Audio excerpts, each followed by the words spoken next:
What the hell was that, right? Well, it's the Iseries. I've known about this event for quite a while, and I'm pretty excited about its prospects. Essentially what it is, really, is you're going to have 10 top players. You'll see the list there in the little promo video that are going to play in a one-table sit-and-go, and you'll have a chance to bet on it.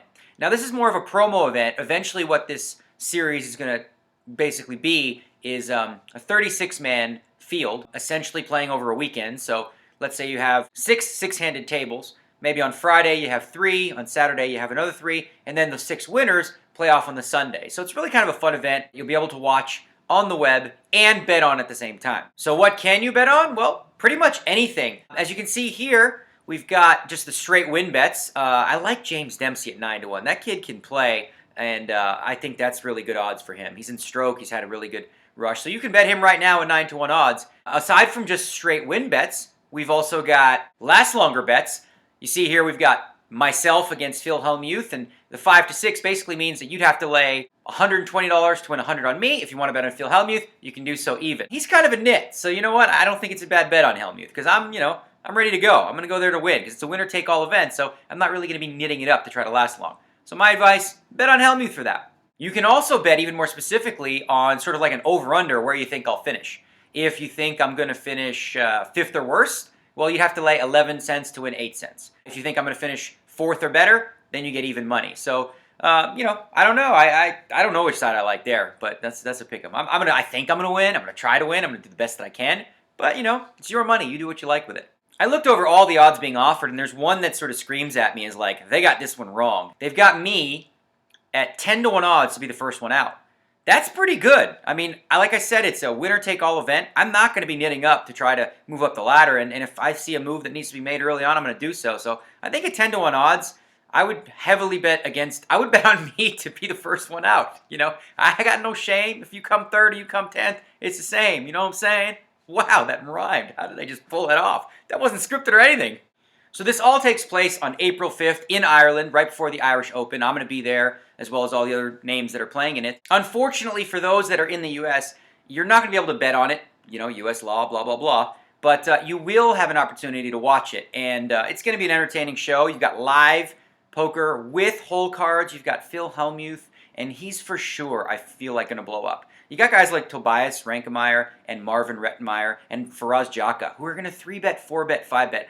I wish they would put a prop out on what the odds are that Phil Hellmuth blows up real big, because I think those guys are going to be a pain in his neck. So just look forward to that. Like I said, unfortunately, U.S. players can't bet, but you can watch for free. Frankly, I feel like this concept is way overdue. If you look at what drives the NFL, it's gambling. Cleveland Browns are playing Detroit Lions, and unless you're from Cleveland or Detroit, what do you care? Unless you got 6 points, and all of a sudden, they're down by 13 and going on a run, and you're like into it. That's really what drives the NFL, and that's what makes it so popular. Well, the poker world is full of gamblers. I just think it makes sense. It's a match made in heaven. One of the things we've seen a little bit since the poker boom is kind of a shift and a little bit of a waning interest in terms of poker as a spectator sport. I think this is exactly what we need to revive that, because it all of a sudden gives people a rooting interest. So let's say they don't know who, Faraz Jaka is, for example. Well, if they got the right price on him or they got him in to last longer, all of a sudden they're emotionally, mentally, and financially invested, so they care, which I think is really important. I've mentioned in several interviews in the past that I think that, we've had a lot of characters from the 2004 crowd and before that really kind of made poker as popular as it is today, because they all came from different walks of life. And one of the struggles we face now is with, so many young kids having the same story. Hey, I 24 tabled online, dropped out of school, and now I'm a grinder. It's not their fault. The majority of the best players are just, those guys that came from the online world. So I think this is an opportunity for them to make a name for themselves, for them to get inside the public eye, for them to really kind of elevate their brand and create some public interest. And I think it's what the game sorely needs, and I hope that it's the sort of shot in the arm that we need to get back sort of the kind of fan interest. And I think a lot of people also, even in the U.S., are missing live poker with hole cards, and I think they're going to be excited to see what we have to offer. Now, there's no plans for this thing to hit television, but I feel like we're at a time in society where it's kind of irrelevant. Everyone I know, or most people in the world, they watch television shows online, whether they download them through iTunes or whatever, or watch them on one of those many websites that offer that. So I think we're at a point now where the idea of like spending all that money to get on television and all that is just a bunch of overhead that's unnecessary. What I like most about this concept is the fact that all the players who participate are going to share in the revenue. So depending how much money comes in on them or on the other players, they're going to get a cut. So they're obviously putting their own buy-in up, but the goal down the line, if the thing becomes more popular and a market is created for this sort of thing, is that not only are they getting free rolls, but they're getting paid to play in these things, which I think is good for everybody. Good for the fans. We got poker live that you can bet on. Good for the players. Hopefully that they're going to make a little bit of money off this, which is really important because there's a void of that, obviously, with what happened since Black Friday. As some of you may or may not know, I've done some volunteer work for a company called 3square.org. I wouldn't call it a company. Essentially the food hub of Nevada. It's the food bank, and they're just like a well-oiled machine, and I love supporting them, whether it's hands-on work, making lunches for kids, or trying to raise money for them. And earlier this year, there was an event held where it was a radio show, actually, and they raffled off not raffled off. They said, the first 5 people that donate $1,000 to 3 Square will get a chance to have dinner with me and a little poker lesson. So I finally made good on that dinner earlier last week. Dan Fleischman was one of the guys who you might know from Victory Poker, and also he's got his own charity. It's modelcitizen.com, I believe, where he gives out backpacks to homeless. So it was a great dinner. It was myself, Dan, and a few of the young guys. We're talking life, talking poker, all kinds of things. And eventually, we were actually at the Rio. So thanks to the Rio for putting us up and taking care of dinner at Martona. I don't even know how to say it. It's the Italian joint, Martonato's, whatever. The place with the crazy stuff going on. It's cool and it was good, and they made me some yummy stuff. So check it out.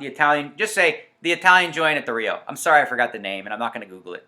So we took the whole group over to the poker room, and we essentially played like a one-table sit and go. And I decided to throw in $1,000 to the winner. Well, it got down to heads up between Dan Fleischman and this kid named Oliver. 21-year-old kid who just had his birthday, excited to just be there. And we decided at one point he's heads up and he says, can I go to the bathroom? What? You don't leave a deck of cards with a bunch of guys that are about to pull a prank for that long. Because he went to the bathroom and I was like, you know what, guys? How about we do this? So I grabbed the deck, find 2 kings, give it to the kid while he's gone, and then I give Dan 2 aces.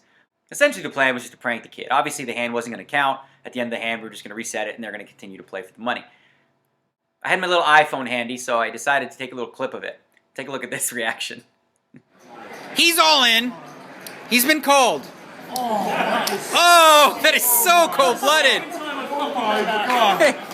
Let's see the flop. Oh, aces against kings, heads up. Come on! I forgot to do the flip. Ace! Happy birthday! Yay! Kings against aces. Well done. So as you can see, I forgot to fix the flop, turn, and river, and this kid hits a king, and now he wins, and I'm like, well, it's his birthday. He probably needs the money. He's a struggling actor. Moving to LA. Dan Fleischman seemed to be cool about it. It was, you know what? Let's let the hand stick. So Oliver, surprise, surprise, man. You played well, but you really didn't win. Fleischman was a great sport about it. And also Oliver, of the $1,000, he gave $500 of it to 3 Square, which is much appreciated. Makes a lot of meals. They make like 3 meals for $1. And that's pretty good, and they're pretty nutritious. The people that work at 3 Square, the cooks, they're from Cordon Bleu. So these are like real gourmet chefs. You've got one guy, he used to actually be like private chef to Beyonce and Jay-Z and all that stuff. He gave that all up so that he could prepare meals for the kids in Nevada. And it's great to see like real quality food being given to kids who just probably wouldn't get vegetables and fruits otherwise. So, a great event. Happy to help 3 Square. And down the road, I hope to do more with them and raise some awareness. If you're wondering about the shirt, it says, I don't know how to put this, but I'm kind of a big deal, Anchorman. My assistant Patty got it for me, and she thinks I'm a really big deal, so she got me the shirt and figured why not wear it. I didn't think it's silly. It's from Anchorman, whatever. It's fun. Speaking of fun, that's essentially what poker is really all about at the core. I think over the last couple of years, we've sort of changed the tone and got a little more serious, and I don't know, I think that's a mistake. I think guys like Scotty Nguyen, for example, he's been around for a really long time, and outside of that 50K horse event where he was a little bit belligerent, he's really always been so good with the fans and always understood that poker's about having fun and to make it exciting. Scotty's always been quite a showman. I think, in fact, when he won the World Series of Poker in 1998, that was before the poker boom, but it was a historic moment, And, why don't I just show you the clip? Could Scotty be slow playing a 9 here, Vince? I think that's the play if he does have a 9 or an 8. Oh my God. Scotty just moved all in. Scotty bets all in. I think Scotty has a 9 here, and I think he's going to get, well, we'll see if he gets called or not. You think Kevin could have an overpay now? I don't have any idea here. This is a very interesting hand here. You call gonna be all over, baby.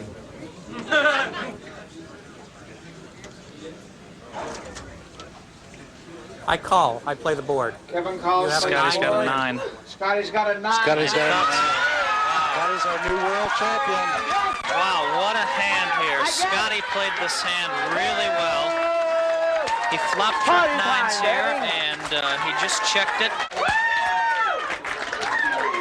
Wow, that's impressive. A lot of supporters for Scotty. A lot of supporters. I'm standing here with Kevin McBride, who is the runner-up now of the world champion. Kevin, what did it feel like? You called at the very end because the board paired, Right. full boat on board. Right. Tell us about that hand. Well, I had a huge draw. I had Queen 10 of hearts, flush draw, straight flush draw.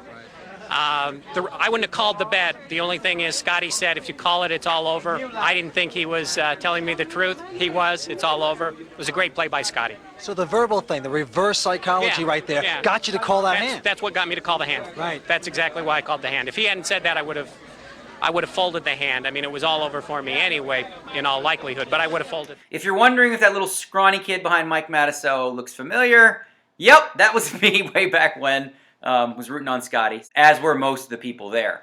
What I find interesting about this was the exit interview that Kevin McBride gave. And, he basically said flat out, it's like, Scotty out-talked me. Had he not said that, he would have folded, and Scotty talked him into it, which is always a part of the game of poker that I find interesting, and I think most viewers do. They love that sort of thing, the idea of, like, you call gonna be all over, baby. It's just so much fun. Recently, I had a chance to catch up with Scotty and talk a little bit about 1998 and sort of his views on where poker should be going. Let's have a look. So, Scotty, explain to me what that felt like, just that moment when you won the World Series of Poker in 1998. Oh, baby, that's one thing that never can take away from me, baby. We win the world champion 98, and nobody can say different. After that, I win the horse. How many people they win the horse and the 50K? Baby, that's Scotty right there, because it's my dream, Coming from Vietnam's, I loves to play, And when I come to World Series, I say, what, baby, I can do this, Scotty Nguyen can make this happen, baby. So then I play solid, That hand with Kevin, I told him, baby, baby, it's gonna be all over if you call. You call, it's gonna be all over, baby. You see that? What make him call? That's why I know to say that in that moment. Scotty, in what ways do you think the game has changed since you won in 1998? Baby, all the young kids now, they 3-bet, 4-bet, 5-bet. Don't matter with me. Because, baby, when Scotty put the chips in the pot, I got the hand. That's right. They can gamble all the time they want. It's okay, Patience, baby. This game all about the patience, and nobody got the patience like the Prince, baby. That's right. The kids, they play goods, but no matter. Scotty always come out on top, baby. That's right. So in your view, what do you feel the biggest problem we face in poker today is? Baby, they have to have more funds. Sometimes they play wear the hoodie, they don't talk nothing, they don't say nothing to nobody, and the fans, They love when Scotty play. Baby? When Scotty in the table, baby, it's going to be fun, right, baby? When you and me in the table, baby, all the people watching, they loves it, That's what poker is, baby, That's poker, baby. So, Scotty, why don't you walk us through that day when you were playing the $50,000 horse championship, and you had Eric Lindgren and Michael DiMichele, and you had a few cocktails in you, didn't you? Oh, that night, that boy drive me crazy. You know what I'm saying? And you know me long time. I never do that. Never do that. 20 years I played poker. Everybody know. Always talk to the fans. Always nice with the people. But this guy, and that night, okay, maybe too many. The cocktail didn't come, man. The cocktail, I wait all the time. Cocktail. What the Bring the damn cocktail. But anyway, that kid, always trying to mess with me. talk to me, different things. So I get angry, you know. When I get upset, people don't know. You know, I come from a different world. You know what I'm saying? People they respect each other. He don't respect me, right? So I start get crazy, you know. And I want to say to all the fan out there, I apologize. Scotty not like that. You know what I'm saying? One time I made a mistake, but you know, baby, that's not Scotty. That's not the way that I am. I feel bad. You know, the fan disappoint me. They see me on the TV, expect Scotty to be cool, and that night not cool. But I still win though. That's right. How many you know win the world champion and the 50K? Scotty, baby, the one and only. Thanks so much for taking the time, Scotty. Much of course, baby. Anytime, you know, you the president of polka, baby. That's right. In last week's show, I told a couple stories about the old school world and what they, you know, how it was like and the stories and blah, blah, blah. And I thought, you know what? It seems as though that got a positive response and a lot of people want to hear more. So, introducing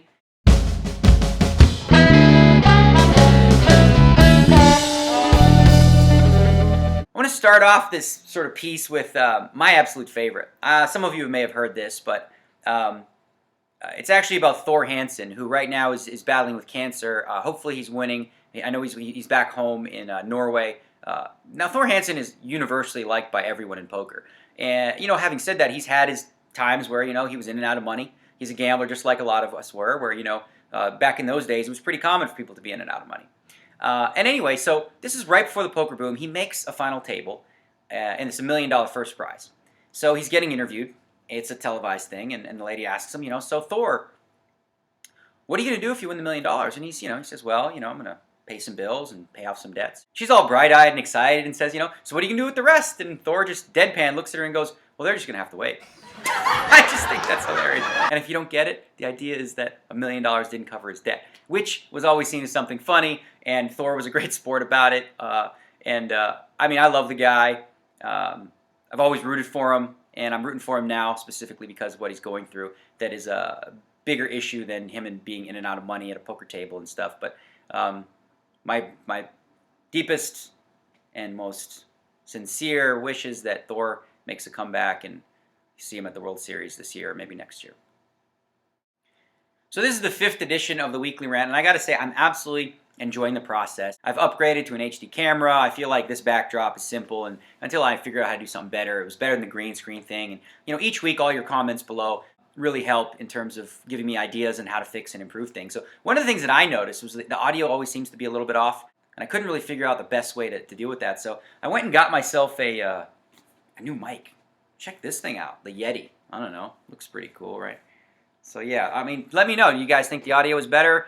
Tell me in the comments. Look at this thing. I mean, it's just so, look at it. It's just so big and thick. And never mind. Well, that's all I got for this week's show. If you liked it, click like. Let me know. If you've got any comments, check out the links below. Also, if you really liked it, share it with your friends on Facebook and Twitter. As always, I'm going to leave you with sort of a medley of random photos that I saw during the week. And some of them you can see are a little Photoshop happy. Some of the kids got creative with one of these photos where I did something like, anyway, that's pretty good. You'll see what I'm talking about. Anyway, see you guys next week.